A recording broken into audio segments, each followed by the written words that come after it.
Let's also hear from Mr. Bosa, okay? Nick Bosa, after the game, was asked if he is concerned about the snap count that he's been logging, especially since they've only got a few days of rest before they've got to play again. I'm not too concerned about it. I feel good. I think I needed a couple games to get my body into football shape for sure. You can't simulate it. I think now that I'm through 2 and I've had some pretty good output for this one, I think I'm only going to be up from here. Why are you grinning? Just the way he talks. It's a certain amount, and I think, considering my output in this one, it's only going to be up from here. I think that I should have a good snap count on Thursday. Little too much Kermit in your Nick Bosa. I know. I'm not often critical of your impressions because you do so well. I told you that we're working. I'm just like Nick, okay? We're working our way into shape. We're working our way through it a little bit. It's just a little bit of Kermit, but it also has some Joey Bosa. And we're going to work our way into game shape. I want to hear less Kermit, more Spicoli. I think it's somewhere in between Spicoli and Kermit. It's in there. I think you have the tone right in terms of the pacing because that's part of it. And I think you're going to get there. I like your chances. Less Spicoli, more Spadoni, okay? Take a chance, take a shot at Spadoni. Absolute Ottoman game with us in our fantasy league this week. I see you, Spadoni. But anyway, what about what he's saying? Because what he said in here, I agree with you. I'm not saying it's fair, but if the Niners were 1-1, let me play this for you again. This would not have gone over well if the 49ers had lost yesterday. I'm not too concerned about it. I feel good. I think I needed a couple games to get my body into football shape for sure. You can't simulate it.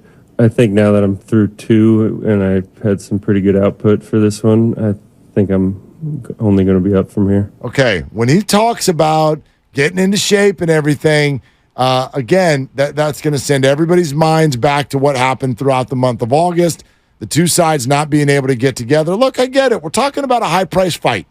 This was a high-priced fight between two sides that both had a lot to feel, a lot to think, and a lot of leverage. I thought Nick had more than the 49ers, and you see that with the deal that he got.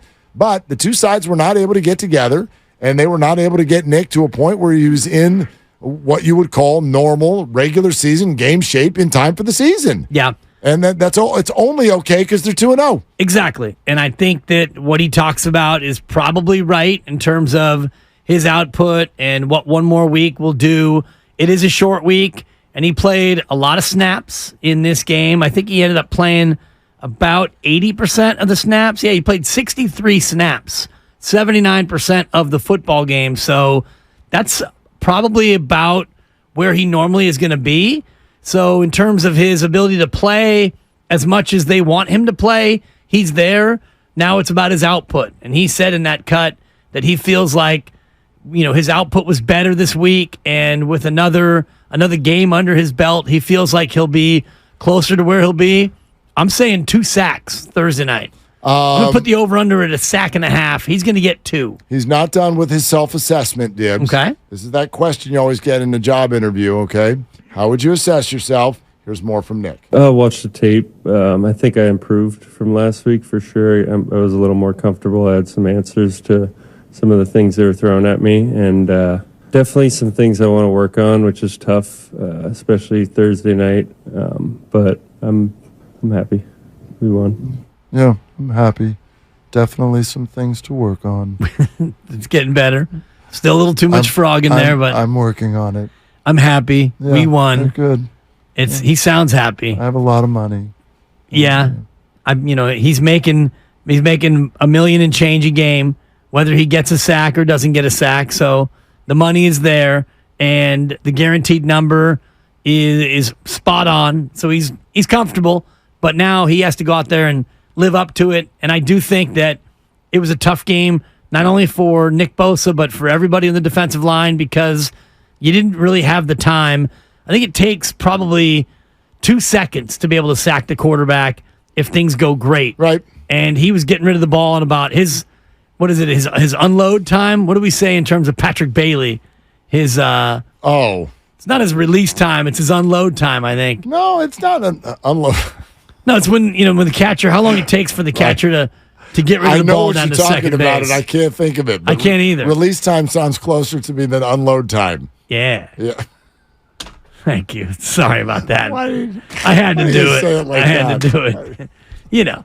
But to the point of Nick Bosa, he and the fellas didn't have a lot of chance because Stafford got rid of the ball so quick. They did. I think he plays. There's a lot of these in football. He plays a position where if you are not, this is why I trust PFF more than us. If you're not dedicated watching, you actually don't know exactly what he did. Most of our eyes are trained to not really see Nick Bosa until he gets to the quarterback. We're not watching what he does when he doesn't fully get to the quarterback and how it might be affecting the play, making Stafford move, making Stafford uncomfortable, making Stafford get rid of it a little bit earlier, or what have you.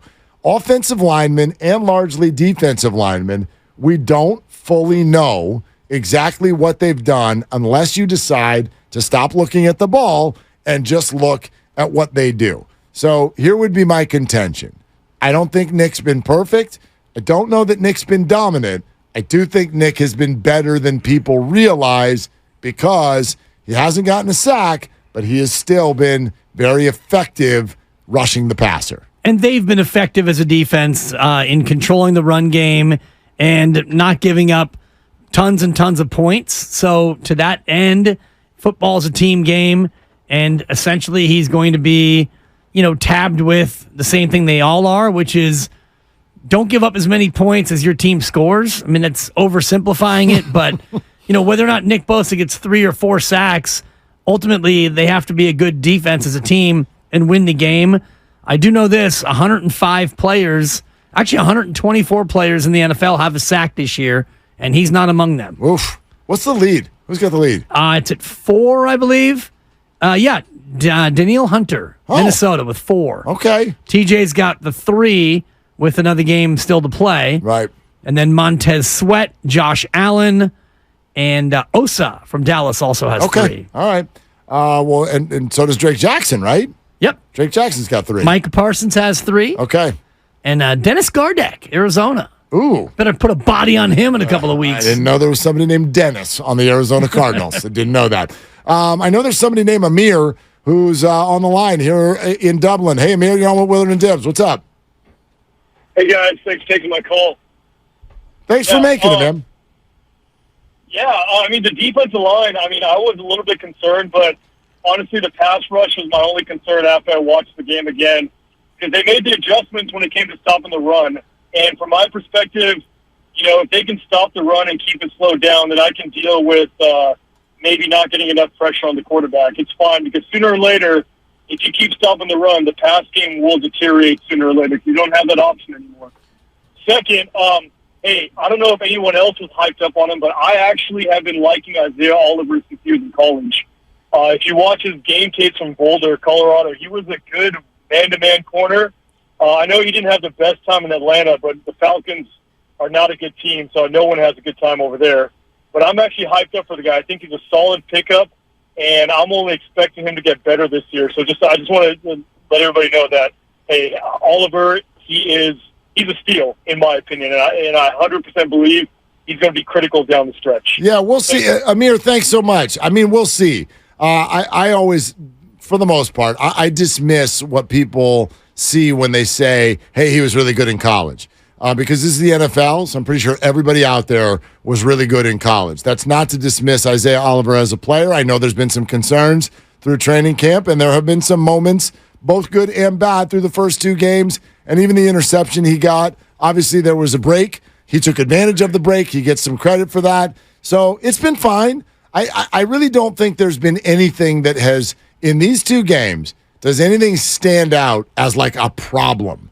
I would say no. There are a couple things you look at and go, would like to tighten the screws a little bit there.